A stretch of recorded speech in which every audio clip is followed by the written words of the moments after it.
معروف سیاسی اور سماجی کارکن اور متحدہ بلوچ موومنٹ خواتین ونگ کی سابق چیئرمین آسیہ علی خان قتل کیس کا فیصلہ سنا دیا گیا۔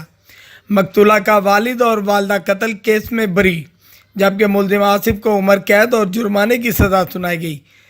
تاہم قتل کیس کے مرکزی ملزم فرار۔ مشہور مقدمہ قتل کا فیصلہ ایڈیشنل سیشن جج ڈیرہ غازی خان محمد کاشف نے سنایا، جس میں مقتولہ کا والد میاں اکبر اور والدہ پروین کو عدالت نے شک کی بنا پر بری کر دیا، جبکہ ملزم آصف کو عمر قید اور 2 لاکھ روپے جرمانے کی سزا سنائی گئی۔ قتل کیس کے مرکزی ملزم صابر سہو تاحال فرار۔ واضح رہے مانامدانی کے علاقے خانپور منجوالا سے تعلق رکھنے والی معروف سماجی کارکن اور متحدہ بلوچ موومنٹ خواتین ونگ کی سابق چیئرمین آسیہ علی خان کو اس کی بہن کے سسر صابر سہو نے ساتھی آصف کے ہمراہ 2018 میں عید کے اگلے ہی روز ویگن سے اتار کر گولیاں مار کر قتل کر دیا تھا۔